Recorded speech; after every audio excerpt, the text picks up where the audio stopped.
everyone, and welcome back to the Pivot Point Podcast. I'm really excited for today's episode. We will be talking about finding the sweet spot between hustling and healing. This episode is intended for anyone who's tired of grinding without falling apart, and also for myself to kind of remind myself the tips and routines that work for me and why I need to continue following them. Before we get started, I do want to restate my mission, which is to create a safe space for anyone navigating life transitions, whether that be by choice or by circumstance. I'm here to provide a sense of validation, understanding, and connection, offering the support you need during these moments of change. Now let's get back to it. What I mean by I need to remind myself of the routines and tips that I need to follow is that I have been finding myself feeling burnt out a little too often, a little more often than I'm used to.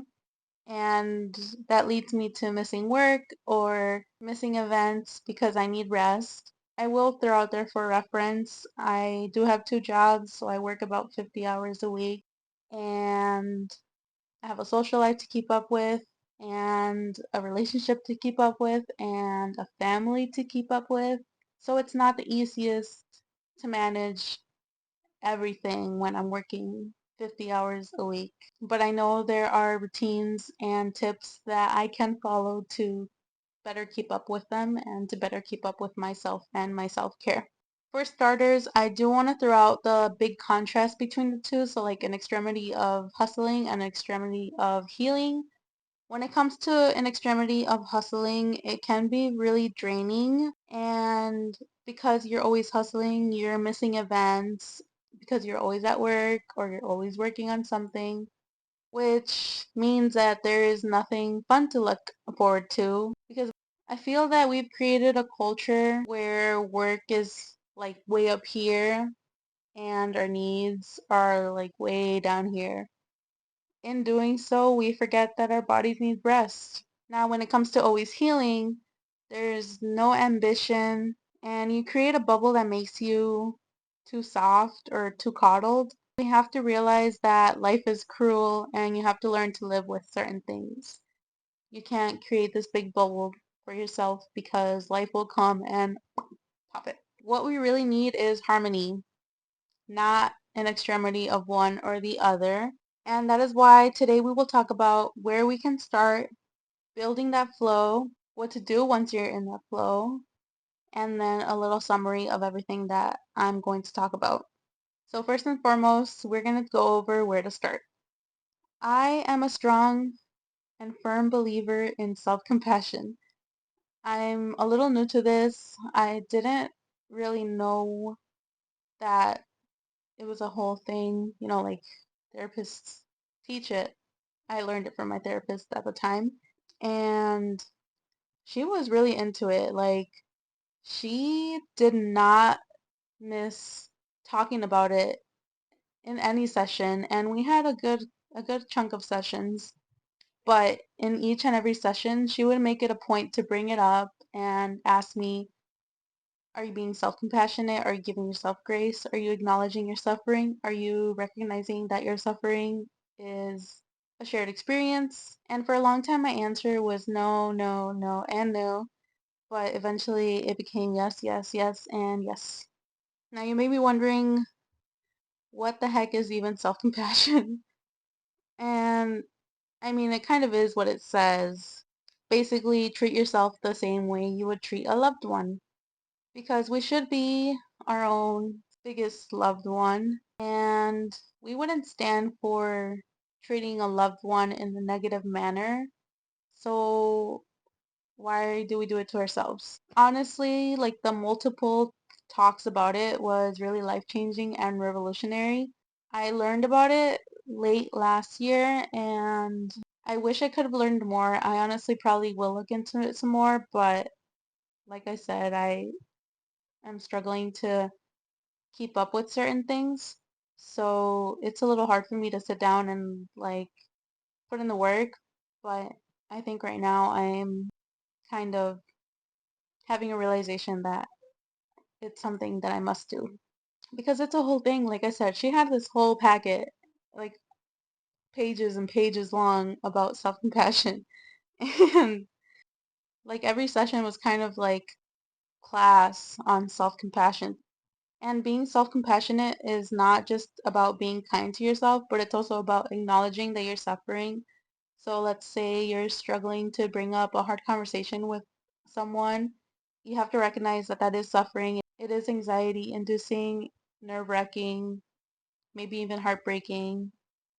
But once you acknowledge that you're suffering, you can kind of take a step back and recognize that it is a shared experience. You're not the only one going through this, whether it's in the moment, some other people may be going through it at the same time as you, or maybe someone has gone through it or someone will be going through it.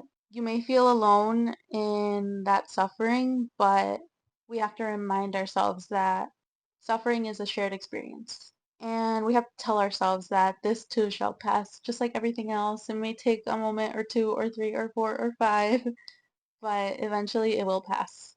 Honestly, I don't know why no one's ever said this before, but you cannot hate yourself into becoming a better version of yourself.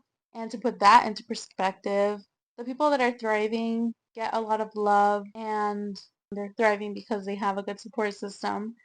And our biggest support system is ourselves. So why are we being so mean and negative and hateful towards ourselves when we should really be encouraging, loving, and give oneself grace? We also have to keep in mind that we should not be internalizing guilt over unproductive days because self-care is productive, resting is productive, nourishing yourself is productive, sleeping is productive, and so on and so forth. Now we're going to go into building your flow. It's really important to try new routines because testing is part of the process. What works for you may not work for everyone, and what works for everyone else may not work for you. And that's where testing becomes important. In trying new things, you need to give yourself grace because not everything will work for you. And that's just the reality of it. It's going to be a lot of trials, failed trials, maybe. Or maybe you'll get it right the first time. Who knows? But in case it's not a success the first time, you have to realize that you need that grace. And I know it can be nerve-wracking, anxiety-inducing, or even overwhelming to try new routines, but you can't know what works for you if you stay in your comfort zone.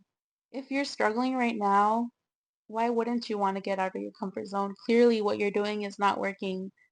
So why are you so stagnant and hard-headed and trusting that eventually things will change and it'll work for you? But if you don't make the changes, then nothing is going to change. And I think a good quote that this reminds me of is, you can't heal in the same place that broke you. And I know that's more so when it comes to relationships, but you can kind of apply it to here too. You have to remember that the safety of your comfort zone doesn't necessarily indicate what's right from wrong. It's honestly just what you're used to, and if it's not working for you, then it's time for a change. For example, me personally, I noticed a big shift in energy and narrative after a productive morning. Waking up early ensures that I get good rest. If I know I'm waking up early, I'm going to be in bed by a certain time and sleeping by a certain time. And for me, it's really important to get good sleep. It really helps improve my mood because when I don't get good sleep, the next day I'm feeling kind of bleh and like I want to go home. I want to get rest. I want to sleep. And that's not a good voice to have in the back of my head when I'm trying to have a productive and powerful day. But that's just me. And in building these routines, you need to remember the basics. And some of these may include eating, sleeping, and chores. Sometimes we try to hustle so hard that we put these last, but then it comes to a point where they build up and they just become so overwhelming. Like, for example, right now I have a closet full of dirty clothes that I haven't washed, and it's a good chunk of loads, enough to count on two hands. It's honestly so overwhelming that I don't even want to do it. Not a day goes by that I don't think about my dirty laundry. Not that I could wear any of it, like it doesn't really fit me anymore. I gained a lot of weight, so I have new clothes that I'm rotating through that I've bought since my weight gain. But I do want to wash it and donate it eventually. Maybe this is a good realization that I should really get that done. You should really make a list or ask yourself what it is that improves your mood or recharges you or energizes you. And that could include movement, music, sunlight/nature, or calls with friends. And it is especially important to do these things on low energy days because it will really help improve your mood and boost you in a way that you need. And you don't necessarily have to do something difficult. It could be something as simple as listening to your happy playlist or your recharge playlist and kind of remind yourself that you are powerful, you are all that, you are amazing. And having a list of things that help recharge or energize you is going to be key because even if you don't get things done, at least you're in a good mindset and in a good mood to continue on to this journey of self-betterment. Setting a code word with your friends or family, if you want to give them a call and say the words recharge time, which can be very direct, or banana peppers, which is a little on the sillier side, but it will get the point across. They'll know what you need if you have a conversation with them beforehand about what this code word means, and they could help boost your mood up and help you get out of a slump. We also really have to remember to respect our bodies. Our bodies are our homes, not just a tool. We require hygiene, rest, nourishment, and movements. And the movement doesn't have to be excessive. It could be as easy as walking around the house or following a yoga routine or a meditation on YouTube or whatever platform you use. It's really important to know that when your body feels safe and supported, your ambition will thrive. And also, this wasn't a part of my outline, but I recently had a conversation with someone that I know is going to be influential in my life who has a therapy background. They said that it's important to take things day by day, and it's really important to give yourself that grace as well as remind yourself that starting day one and not continuing doesn't mean that you're a failure. When you want to do something, you will do it, and you don't have to punish yourself for not getting something done. Like, for example, the way this came up in conversation was how I recently posted a video to kind of have an audience motivate me and keep me accountable for going on morning runs. And I only did it one day, but there was a lot of guilt in not continuing. However, they emphasized how I should do these activities that I want to do when I want to do them. And eventually I'll see if they are as energizing or as helpful as I envision them being. And taking that into consideration when I'm trying to build a routine. And if they work for me, then good, then I'll incorporate them. But if they don't work for me, then I should just leave them behind. And that was really powerful. Lastly, some closing thoughts.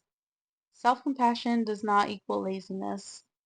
I will emphasize that self-care and rest is productive. They're key to a foundation of this new era, new you, etc., whatever you want to label it as. Don't confuse that as laziness.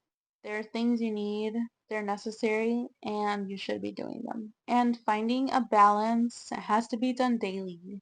Some days you may need more of this or that, and that's okay. Give yourself what you need, and then do the same thing the next day and the day after that, and so on and so forth. We also have to remember that momentum does not equal speed. Progress is slow, and I know that sucks, but it's true. That's just the way life goes. And maybe one day you'll make more progress than the other, and that's okay. There will be slow days and there will be fast days. And you have to appreciate the progress you've made, no matter how small or big. I do want to invite you guys to share with me what's worked for you. Like I said, this video was kind of also for myself, so maybe there's something that I'm missing. I think that conversation that I had a couple days ago was pretty influential, and it was only a couple days ago, so I haven't really had time to put it into play, but I will be using it going forward. As always, thank you for listening. Make it a great day, and I'll see you guys again next week.